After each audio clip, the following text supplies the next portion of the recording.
konekan. Assalamualaikum warahmatullahi wabarakatuh. Selamat sore pemirsa TVRI Jambi dimanapun Anda berada. Sore ini kembali bersama saya Doni Yusra dalam program Untukmu Jambi.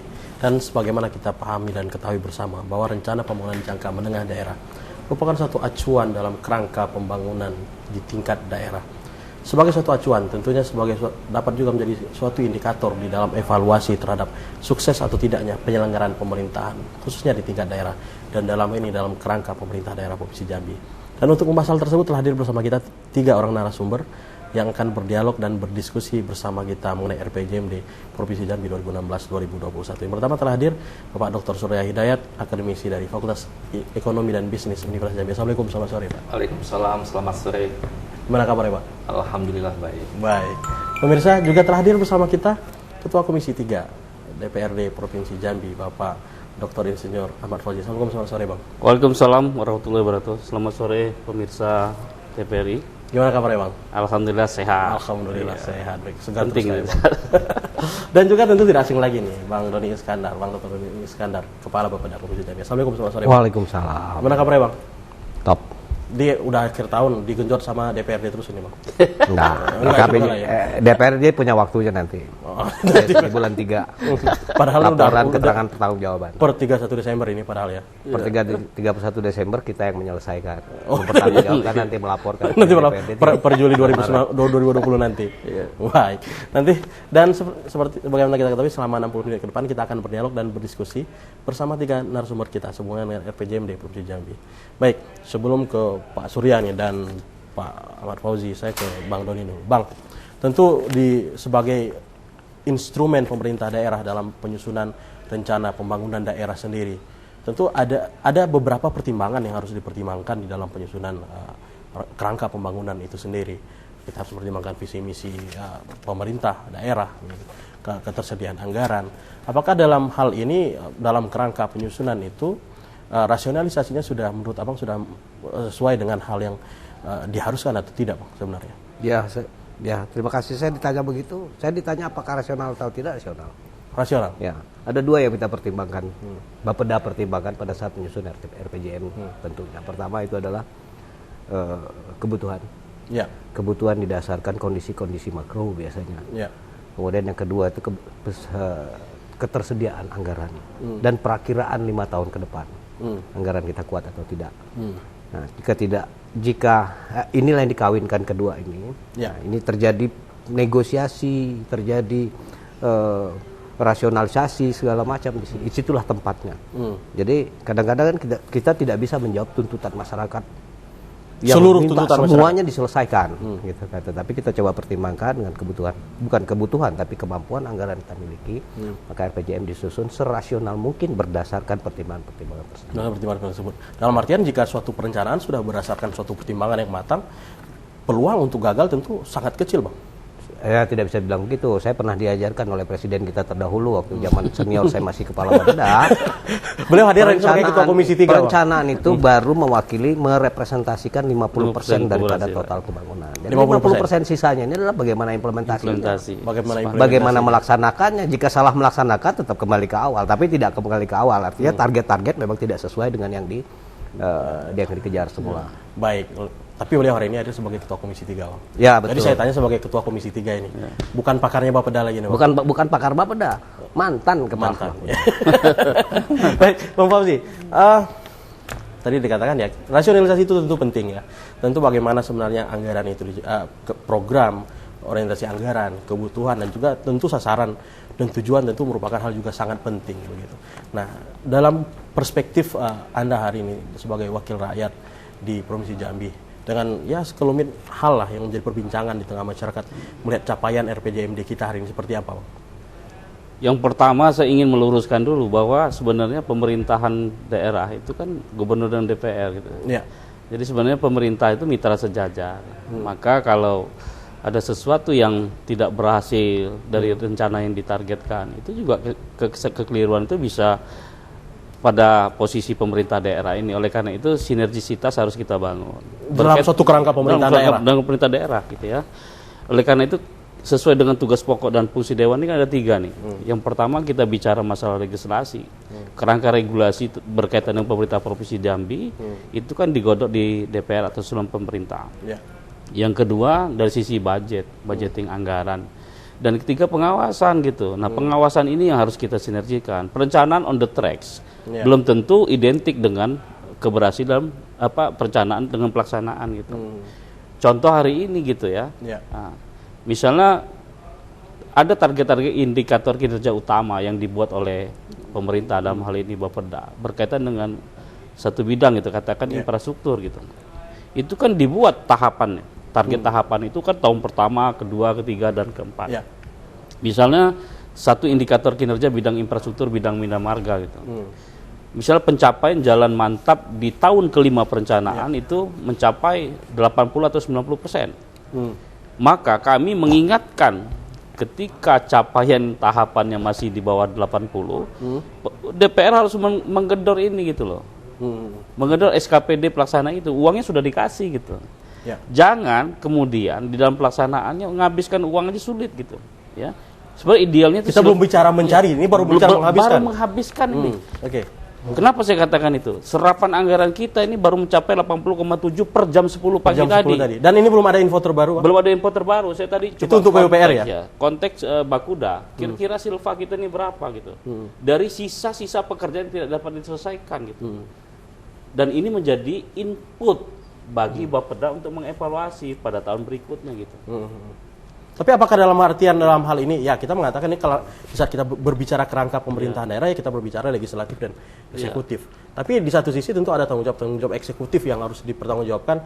Tentu juga dalam hal ini sebagai dalam konteks kewenangan pengawasan pada DPRD juga. Apakah dalam hal ini di saat ini kan kita masih berada pada angka 80,7% jam 10 tadi PUPR kalau kita tidak bisa membaca pemberitaan seperti itu. Jika ini belum kita tahu laporan terakhir mudah-mudahan di angka 90 ke atas. Jika di luar daripada itu menurut pandangan Anda, Bang? Jadi gini, sebagai mitra kerja kami mengingatkan gitu, fungsi pengawasan kami akan kita koordinasikan gitu. Jadi pengawasan itu juga bisa menjadi input juga bagi pemerintah untuk menindaklanjuti gitu ya. Kemudian juga kalau memang itu sedemikian parah, kita juga punya APIP gitu. Peran inspektorat itu juga cukup tinggi untuk mengawal keberhasilan pembangunan gitu kan. Nah, yang kita kawal adalah bagaimana apa yang direncanakan itu bisa dilaksanakan secara baik gitu. Jangan nanti yang direncanakannya justru perencanaannya baik-baik, ketika di pelaksanaan banyak faktor yang menyebabkan itu, maka kita kejar gitu. Ya, mitra kerja kami kejar. Karena kenapa tadi menjadi sampel Dinas Pekerjaan Umum kita RDP? Karena memang boleh dikatakan hampir 900 miliar ya. Bahkan mendekati 1 triliun mungkin di PU itu tahun 2019 ya. Bayangkan kalau hanya 80% berarti 20% uang itu tersisa akibat pekerjaan tidak selesai. Tapi kalau dari apakah ini juga nanti kalau kita membaca pemberitaan per November 2019 itu serapan kita baru di angka 62. Tapi apakah dengan meningkatnya serapan di PUPR tadi juga akan berpengaruh kepada serapan? Kalau saya lihat ini kan DPR sudah bekerja dengan baik. Indikasinya satu gitu, ketuk palunya tepat waktu kan gitu. Seharusnya itu kan diterjemahkan, diimplementasikan dalam urutan-urutan pekerjaan yang harus dilaksanakan. Misalnya pelelangan, tender, ini kan paket-paket pekerjaan cukup besar. Bayangkan kalau nanti ada paket-paket pekerjaan yang baru dilaksanakan di bulan Mei dan Juni, dan bahkan ada yang lakukan pelelangannya di bulan November gitu. Sehingga gagal kontrak. Ini mohon maaf ya. Kita publik harus tahu itu ya. Dan ini menjadi koreksi bagi pemerintah untuk perbaikan di masa yang datang ya. Jangan sampai nanti APBD-nya kami disalahkan, oh ini DPR-nya macam-macam gitu. Enggak. Kita sudah dengan semangat baru 17 April kawan-kawan di Dewan itu sudah mencoba merubah mindset lah. Ya. Apalagi dengan wajah-wajah muda di DPRD hari ini. Saya kira ya banyak anak muda lah, banyak kalau dan kalangan profesional juga. Ya, yang kolonial cuma sedikit nih bisa dihitung nih di atas 50 tahun kan. Nah, oleh karena itu niatnya sama gitu. Bagaimana juga rakyat bisa merasakan terhadap apa yang dilakukan oleh pemerintah ya dalam rangka mensejahterakan rakyatnya. Jadi sebenarnya tidak ada persoalan kami dengan pemerintah, tapi bagi kami di DPR ketika ini serapan anggarannya rendah, kami mengingatkan kembali gitu melalui RDP, melalui sidak-sidak pekerjaan. Nah, yang kedua, menurut saya ada satu hal yang dalam rangka percepatan pembangunan ekonomi ya. Kalau kita dengar pembahasan bahwa estimasi pertumbuhan ekonomi Indonesia masih di atas 5%, sekitar dunia 3%, yang artinya resesi. Kemudian Indonesia akan tumbuh 5%. Bagaimana dengan Jambi pertanyaannya? Toh juga angka kemiskinan kita tidak terlalu signifikan turunnya kan gitu. Masih di angka 7,92. Ya, nah hari ini saya nggak tahu nih, mohon koreksi Pak Doni, 5,2 triliun kan mungkin APBD kita ditambah pembiayaan gitu kan. Dan saya lihat kalau dari satu SKPD seperti PU menghasilkan silpa 146 miliar hari ini Pak Dr. Surya. Saya kira ini juga menjadi bahan evaluasi bagi pemerintah ya, DPR-nya juga gitu kan. Iya, bagaimana ke depan ini jangan terjadi lagi gitu loh. Ada pekerjaan 58%. Karena tadi dilaporkan ada pekerjaan-pekerjaan yang menggunakan mekanisme perpanjangan 50 hari kerja. Memang kerangka regulasinya ada. Ada untuk itu. Untuk itu. Cuman menurut hemat saya dari kacamata kami di Komisi 3, kalau yang itu sudah bagian yang terakhir lah. Kita sudah lihat mungkin ada pekerjaan-pekerjaan lagi. Minor yang bisa ditolerir gitu. Dan karena itu juga pemerintah tidak membayar. Rekanan tetap bekerja, dikenakan denda keterlambatan 1 per mil, pembayarannya pada saat perubahan anggaran kalau tidak salah. Itu harus dilakukan. Jangan nanti dicairkan 100% menimbulkan masalah hukum gitu. Nah ini yang harus kita kawal oleh DPR. Kita klarifikasi dulu ke Pak Surya ini. Pak, dari beberapa hal tadi ada sekelumit hal sih sebenarnya, tapi lebih kepada ini ya. Tadi kalau versi Bang Doni, ya ini sudah melalui perencanaan yang matang dan luar biasa, tentu dengan pertimbangan-pertimbangan juga, sekalipun 50-50 juga terkait mengenai capaiannya itu sendiri. Dan hari ini kalau kita baca bahkan statement Bang Fauzi tadi di media, serapan di PUPR sendiri laporan jam 10 tadi di angka 80,7%. Gitu. Nah di angka-angka seperti itu menurut Anda, apakah itu justru mengindikasikan angka yang bagus atau justru ini masalah Pak? Barangkali 2 isu utama yang kita angkat hari ini ya, berkenaan sama perencanaan itu RPJM-nya, ranahnya Pak Doni, dan satu lagi memang soal realisasi APBD-nya. Kita ingin jujur sama jujur hari ini karena kita terlibat secara tidak langsung. Kalau teman-teman ini terlibat secara langsung mengenai RPJM. 4 RPJM-nya kita coba telusuri, kalau boleh jujur, dalam dokumen perencanaan kita, target yang selalu kita tetapkan itu selalu menyimpang dari apa yang kita inginkan.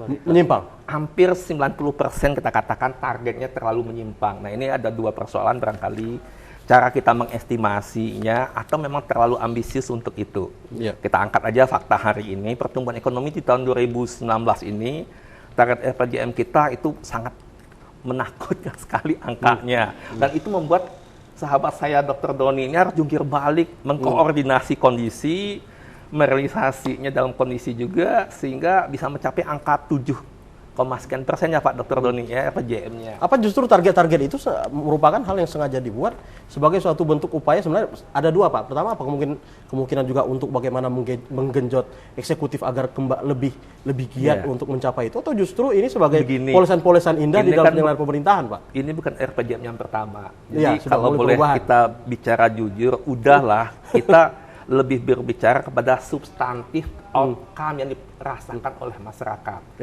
Masyarakat nggak butuh indikator 7,sekian%, Gini rasio yang 3,2%, walaupun fakta hari ini mendekati 3,5, 3,4, berarti nggak tercapai juga. Apa salahnya kita betul-betul realistis, membuat indikator yang betul-betul substantif menyentuh aspek-aspek ekonomi kemasyarakatan. Karena itu hanya sebuah dokumen formal kok. Tapi saya nggak tahu ada alasan statis politis itu di luar ranah saya. Karena faktanya yang kita bicarakan angka realistisnya. Angka realistisnya. Nah, yang kedua, dalam rangka mencapai target itu, selalu saya sampaikan di mana-mana, komitmen pemerintah itu terindikasi pada APBD. Mau bicara ekonomi kerakyatan, coba buka OPD yang berhubungan sama ekonomi kerakyatan. Berapa alokasi dana untuk itu? Nah, kalau bicara APBD, faktanya sempat ngobrol sama anggota Pak Ketua Komisi 3 DPR ini, Pak Surya, kita ada persoalan di pendapatan. Di pendapatan. Tapi pos APBD itu ada 2 loh, pendapatan dan belanja. Dan alhamdulillah, insya Allah kedua-duanya bermasalah. Gitu. Bermasalah. Tapi masalah seperti apa kita tahan dulu Pak. Tahan dulu. Baik, pemirsa jangan kemana-mana, dan kayak Bang Doni juga nggak sabar ini. Pemirsa jangan kemana-mana karena kami akan kembali setelah pesan-pesan berikut ini. Terima kasih pemirsa, masih bersama kami dalam program Untukmu Jambi. Bang Doni. Sekelumit masalah Bang, sebenarnya bisa dibilang ya masalah sebenarnya seperti itu, dan tentu sebagai bahan evaluasi tentu ke depan juga seperti itu. Nah sebenarnya dari beberapa masalah tadi, sebenarnya kendala-kendala apa sih yang paling besar di dalam pencapaian target-target RPJMD itu Bang? Ya, gini. Kalau kita berbicara kepada indikator kinerja utama, maka pemerintah, Bapeda terutama, itu melihat dari sisi-sisi makro saja. Nah, pertanyaannya dari sisi makro, apakah berhasil? Ya. Apakah tidak? Jadi saya tidak mau dipandang melihat segala sesuatu secara parsial. Kita coba imparsial nih sekarang ceritanya. Di tahun 2015 beberapa indikator makro seperti contoh pertumbuhan ekonomi kita masih 4,21%. Kemudian kita punya indeks pembangunan manusia masih 68,89%.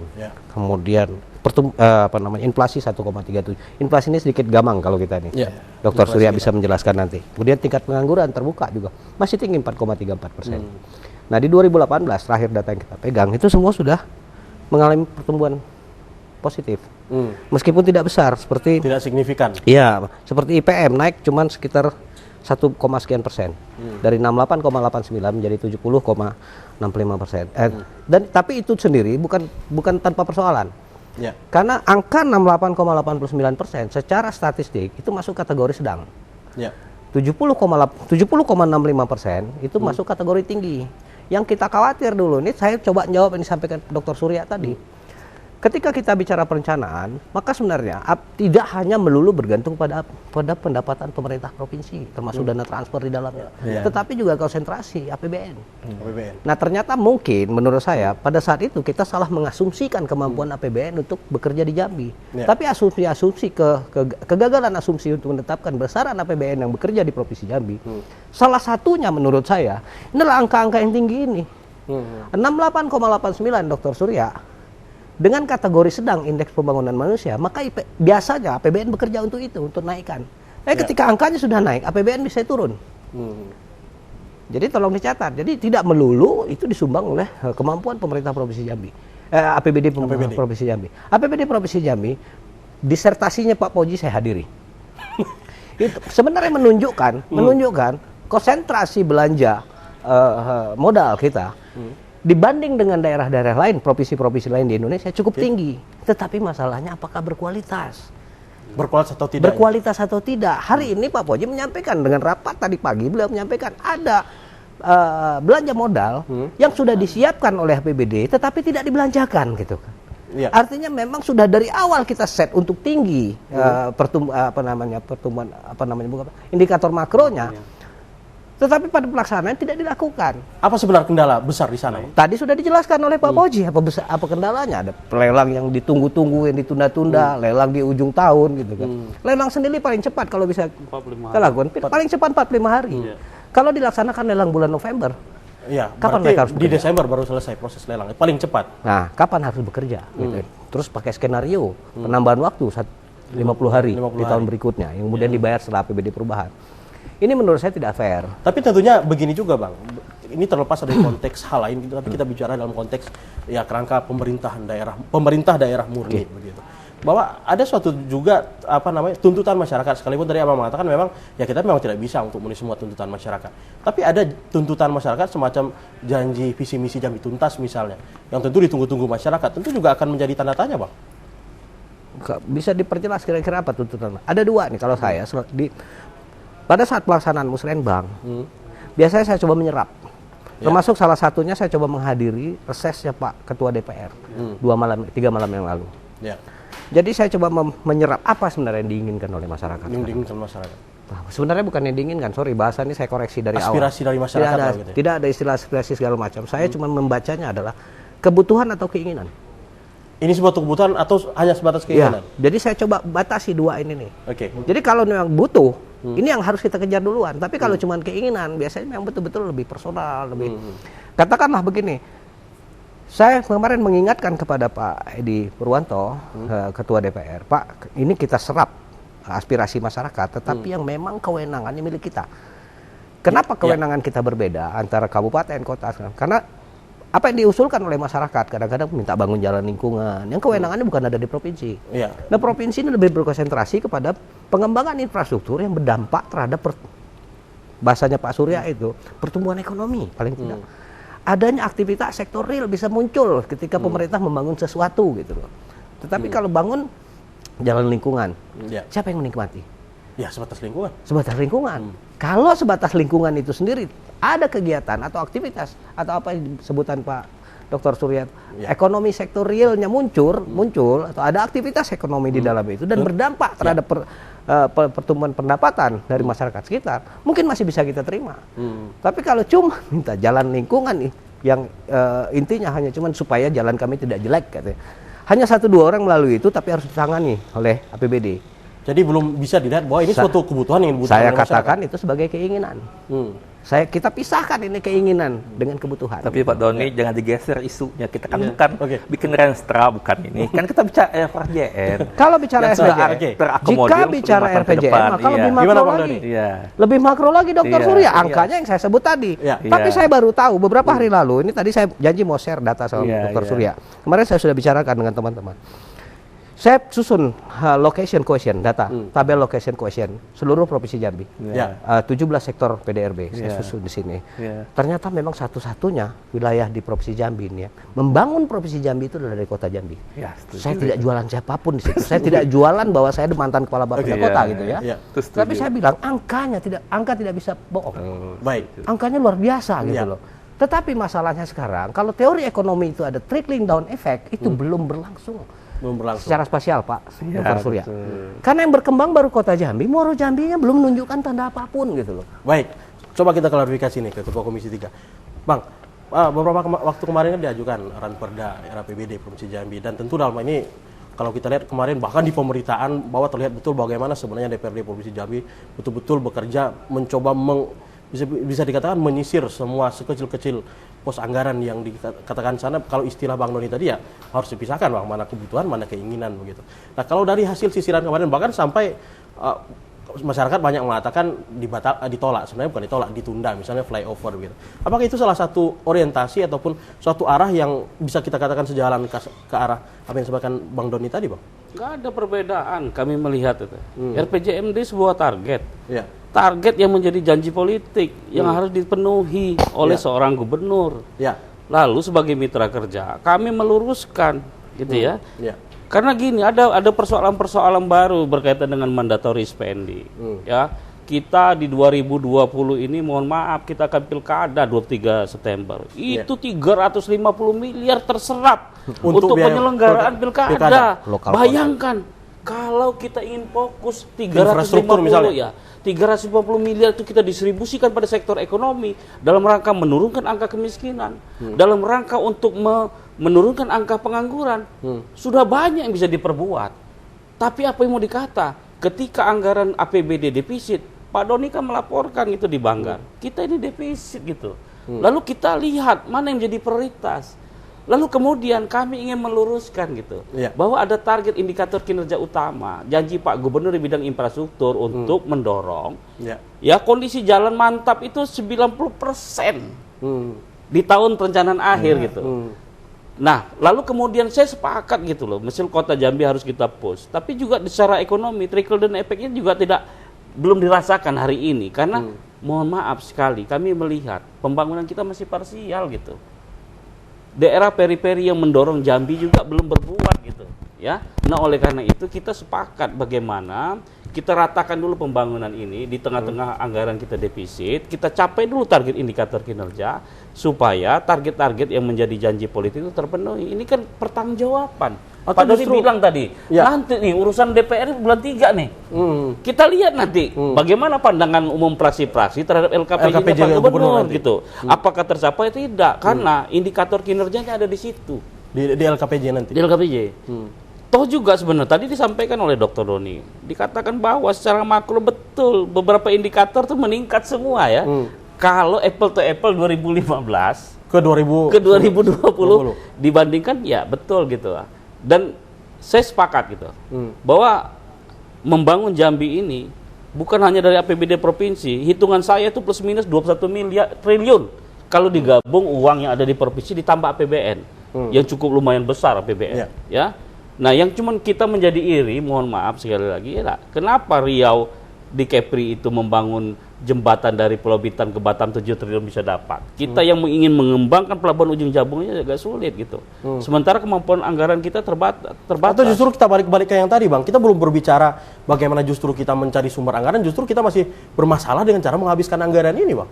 Lah contoh tadi kecil gitu ya. Kalau 80% menurut saya ini perlu dipertanyakan ini. Mohon maaf nanti agak ramai nih LKPJ.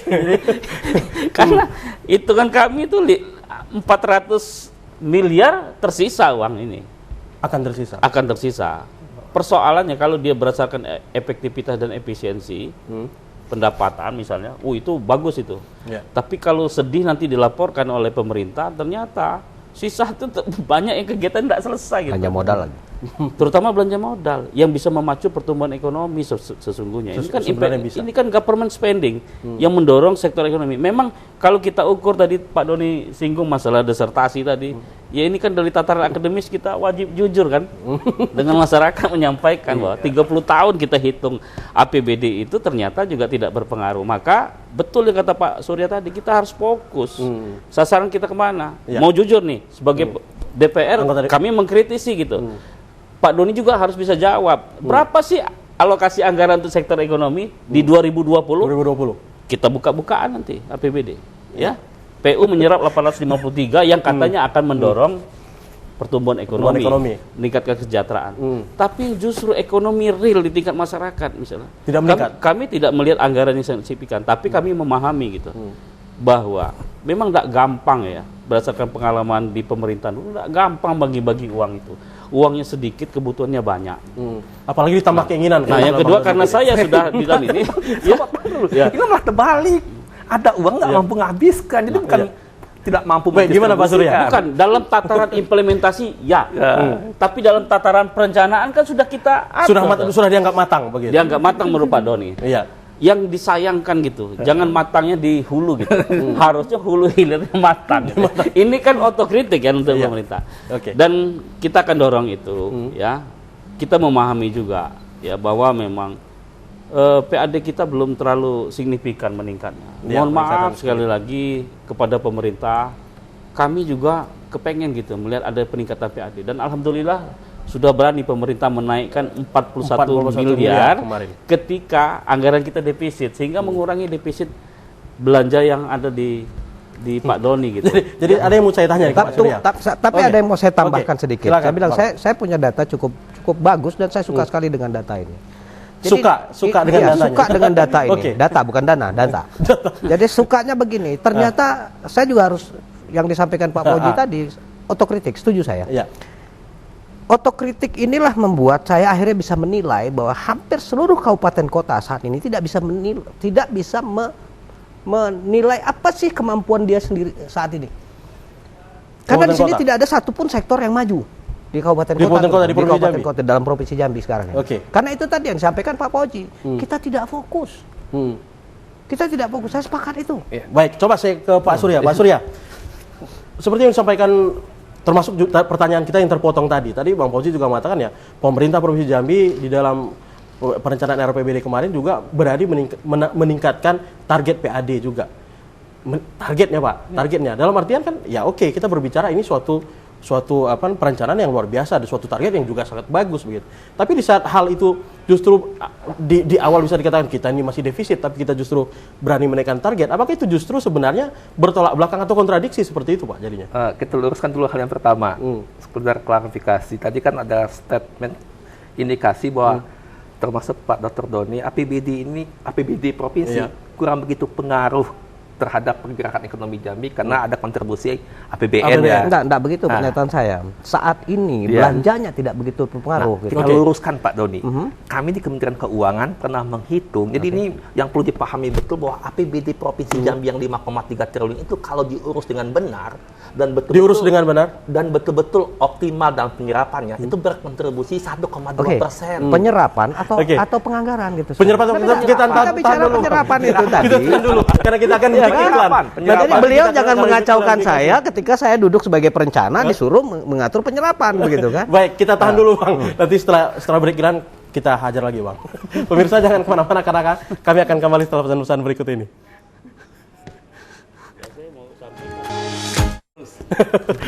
Terima kasih pemirsa, masih bersama kami dalam program Untuk Mujamidan seperti biasa pada sesi ketiga. Kami mengundang Anda untuk berpartisipasi bersama kami melalui line telepon 66385. Saya ulangi 66385. Pak Surya, ya. Jika diurus, Anda menggunakan istilah diurus dengan baik loh, Pak Surya tadi, yang saya tangkap. Jika APBD itu diurus dengan baik, ya bukan begitu jadinya. Lalu selanjutnya Pak? Dan kita harus mendudukkan dulu bahwa sebenarnya kita kan bersepakat APBD itu punya 3 fungsi. Ya. Stabilisasi, alokasi, dan distribusi. Nah, fakta menunjukkan memang bahwa instrumen APBD inilah sebagai instrumen dalam pencapaian visi misi Pak Gubernur. Ya, dan itu akan ditagih dalam RKPJ. Dan ketika ternyata kita melakukan simulasi, kalau APBD itu betul-betul digelontorkan secara optimal, karena ekonomi bicara optimal bukan maksimal, itu diharapkan memberi kontribusi terhadap pertumbuhan ekonomi sekitar 1,2%. Dan hari ini? Nah, faktanya hari ini optimalisasi itu kan jauh, ini baru pada tataran saya baca di media.com itu kan sekitar 83% katanya Pak Puji. 83% terutama sekali untuk PUPR yang relatif di bawah itu. Nah, memang kita berharap seharusnya memang dengan asumsi bahwa instrumen APBD ini sebagai agent of growth, sebagai pelengkap dari investasi swasta, maka peranan pemerintah memang diharapkan. Jadi kalau Pak Fauzi, hasil kajian Pak Fauzi menyatakan bahwa ekonomi Jambi ini autopilot, ya jangan berbangga hati dong seharusnya. Karena memang yang melakukan selama ini investasi itu bukan pemerintah, swasta, tapi ketika betul-betul diharapkan, ini kan uang kami ini Pak Doni, kalau betul-betul diharapkan, dioptimalisasikan sesuai dengan rencana strategis yang diterapkan, ya hasilnya lebih optimal kita harapkan. Kalau boleh dengan kata salah urus tadi Pak, saya masih sedikit bertanya-tanya dengan salah urus. Apakah ini dalam konteks salah urus, apakah memang sebenarnya ada persoalan di dalam sistem kita hari ini? Atau justru memang ada hal-hal lain di luar itu yang menurut Anda salah urus? Kalau boleh jujur, ini bukan salah urus. Ini memang harus jujur Pak. Soal kompetensi. Ada yang bilang begini Pak, akademisi itu boleh salah, tapi nggak boleh bohong gitu Pak.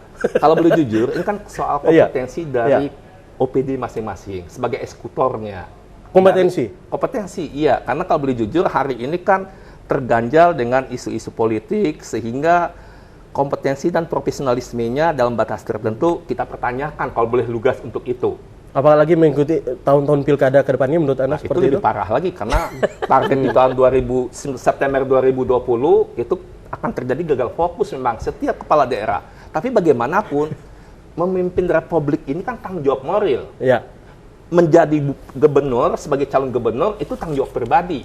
Nah, hari ini Pak Gubernur kita kan diberi amanah sebagai gubernur. Ya bagaimanapun punya tanggung jawab moral, komit bagaimana merealisasikan RPJM yang habis tahun 2021 dan tahun berjalan tahun 2020, dan di akhir 2019 ini beberapa indikator utama yang kita asumsikan, walaupun Pak Doni kita hargai. Sudah luar biasa Pak. Betul, kita jujur. 2015, 2016, 2017 terjadi progres kok. Kita harus fair juga. Tapi yang saya lihat kan saya menuntut sebagai dokumen perencanaan formal di RPJM. Ada masih belum capaian-capaian. Itu barangkali. Itu baik. Kita sapa dulu Pak. Halo, Assalamualaikum, selamat sore. Selamat sore. Halo Pak Yudi, apa kabar Pak Yudi? Ya, terima kasih. Baik, silakan Pak Yudi, singkat saja. Assalamualaikum warahmatullahi wabarakatuh. Waalaikumsalam. Narasumber saya hormati, saya coba untuk menanggapi persoalan kita. Sebenarnya kalau menyangkut masalah pertumbuhan ekonomi secara nasional yang tidak begitu sehat-sehat amat, ini 5% kan. Ya, Jokowi itu menggerakkan pertumbuhan ekonomi khususnya di 2020 ini. Itu kan gagal benar. Makanya investor itu dia melihat pertumbuhan ekonomi itu sehat atau enggak. Kan dipaksakan investor itu. Secara ekonominya dia kan pasti berinvestasi kalau pertumbuhan ekonomi sehat. Nah, berhasilan daerah ini tidak luput tentang keberhasilan pusat juga. Kita kembali ke Jambi. Ya sangat menyedihkan lah 2019, 2020 yang datang ya. Apalagi perang dagang ini ya semakin mengamuk. Dan meredah dia. 2020 ini berbahaya. Pengamat ekonomi kan bisa saja resesi. Dan tidak hati-hati. Jadi ini persoalan kita bersama ini. Jadi menurut saya sederhana kok. Jadi tidak perlu gontok-gontokan DPR legislatif dan Bapeda. Duduk bersama kata Pak Fauzi tadi. Habiskan anggaran. Jangan takut dengan hukum. Itu. Iya. Iya kan? Jadi menurut saya ya diprioritaskan aja lah 2020 itu. Ya kalau memang nggak sanggup ya diprioritaskan. DPR, apalagi DPR sekarang kan canggih-canggih nih sudah. Saya yakin betul nih akan keteteran nih. Ya keteteran siapa Pak Yudi? Ya keteteran yakin saya. Nah sudah banyak persoalan-persoalan yang akan diserangnya nanti. Takutnya tidak mampu nih video-video ini kan nantinya. Tapi yakinlah bahwasanya kalau ada kerjasama pasti akan selesai. Baik. Infrastruktur itu penting. Bahkan saya urgen sekali. Ya kan urgen. Apalagi kurangnya untuk 2020 ini. Maka Pak Gubernur itu beruntung saat ini, apalagi untuk gubernur yang akan datang. Iya. Ya, kalau APBD tidak cukup, ini kan sudah dikemukakan Bapak ABA di bidang infrastruktur kan, ada di situ Pak Bakri, DPR udah sepakat, duduklah, duit di sana banyak kok. Setelah APBD itu.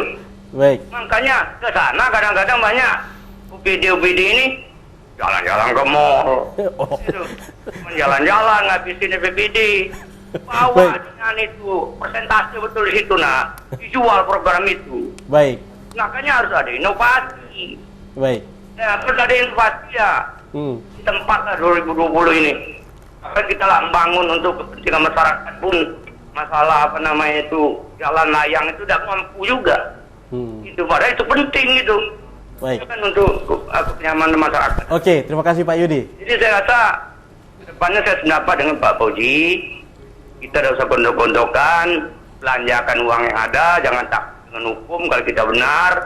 DPR pun ya jalankan fungsinya, pengawasannya sesuai dengan tentuannya. Ini etis saja lah, jangan sampai jaga hubungan ekonomi itu jaga. Baik.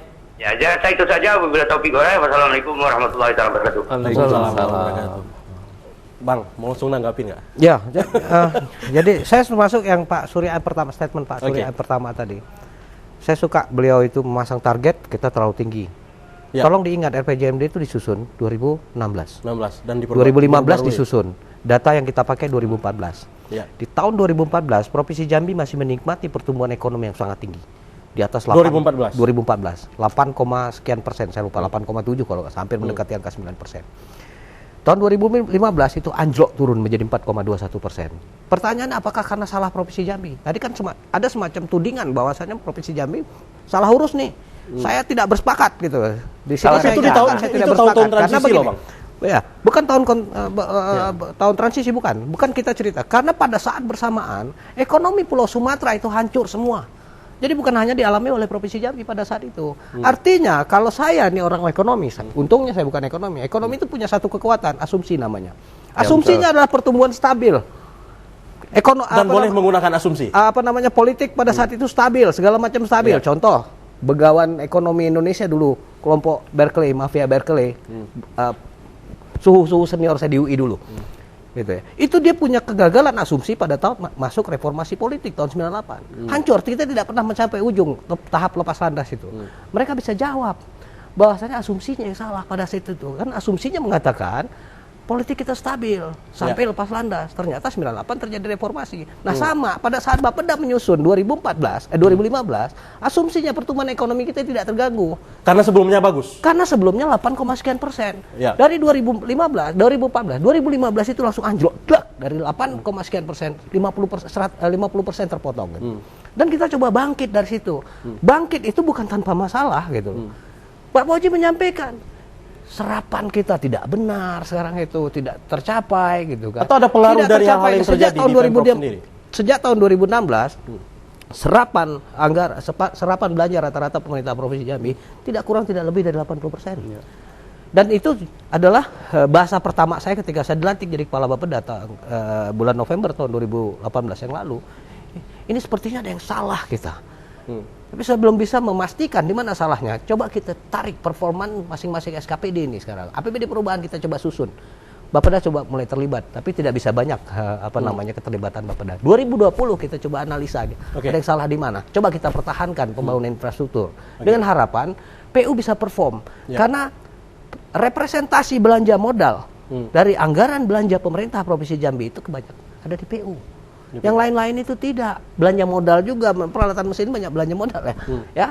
Tapi mesin tik masuk belanja modal. Mesin tik kantor berpengaruh terhadap pertumbuhan ekonomi. Mungkin itu yang dimaksud Dr. Surya tadi yang salah urus. Kebanyakan kita beli mesin tik atau tipek. Kalau tipek belanja barang jasa gitu kan. Belanja modal mesin tik, mesin fotokopi buat kantor gitu loh kan. Tetapi tidak. Yang dimaksudkan dengan belanja modal adalah kalau saya menerjemahkan itu berapa besar belanja modal digunakan untuk investasi pemerintah membangun infrastruktur. Itu. Tapi ada yang perlu saya pertanyakan, Bang. Mungkin ke Bang Fauzi juga tepat saya tanyakan. Memang beberapa waktu, dalam kurun waktu beberapa tahun ke belakang, bisa kita katakan ya secara penyelenggaraan pemerintahan ya tidak ada masalah. Karena instrumen pemerintahan tidak pernah berkurang ataupun lenyap seperti apa. Tapi memang ada beberapa hal yang sedikit saya katakan mengganggu pasca Undang-Undang 23 2014 disahkan, beberapa pemeran OPD, peleburan dan sebagainya. Dan beberapa waktu juga beberapa pejabat tinggi Pratama belum definitif begitu. Apakah itu juga berpengaruh, Bang?